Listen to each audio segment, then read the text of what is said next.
Hello, माझं नाव राजेश पाटील, माझी wife अपेक्षा.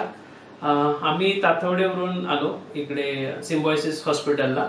आमची एक फ्रेंड आहे, तिने रेकमेंड केलं होतं. तिची पण डिलिव्हरी इकडेच झाली होती लास्ट इयरला. सो तिने स्ट्रॉंगली रेकमेंड केलं होतं सिम्बायोसिस हॉस्पिटलबद्दल आणि ओव्हरऑल ट्रीटमेंटबद्दल.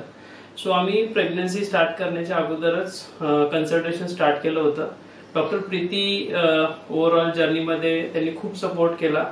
त्या खूप कोऑपरेटिव्ह आहेत आणि खूप शांतपणे आणि समजावून त्यांनी सांगितलं. काही आमच्या बेसिक क्वेरीज होत्या, खूपच म्हणजे लेमन टाईप आम्ही विचारत होतो, पण त्यांनी खूप शांतपणे आणि खूप ब्रीफली सगळं गोष्टी सांगितल्या सगळ्या. त्यानंतर आता 3 दिवसापूर्वीच बेबी गर्ल झाली, आम्हाला मुलगी झाली.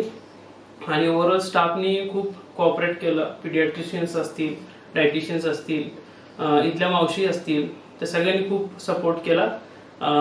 आणि ओव्हरऑल हायजीन ठीक आहे. आणि त्यानंतर इथलं जो थोडं इम्प्रूव्हमेंट जे मी म्हणेन की नाईट सपोर्टला जे सिस्टर्स वगैरे असतात, तर त्यांनी थोडंसं अजून कोऑपरेटिव्ह व्हायला हरकत नाही. कारण पेशंटसाठी, त्यांच्यासाठी जरी रोजचं काम असलं तरी पेशंटसाठी फर्स्ट डिलिव्हरी, सेकंड डिलिव्हरी असते. सो आमच्यासाठी हा एक्सपिरियन्स नवीन असतो. सो म्हणून त्यांनी जर अजून कोऑपरेटिव्ह झालं तर खूप बरं होईल.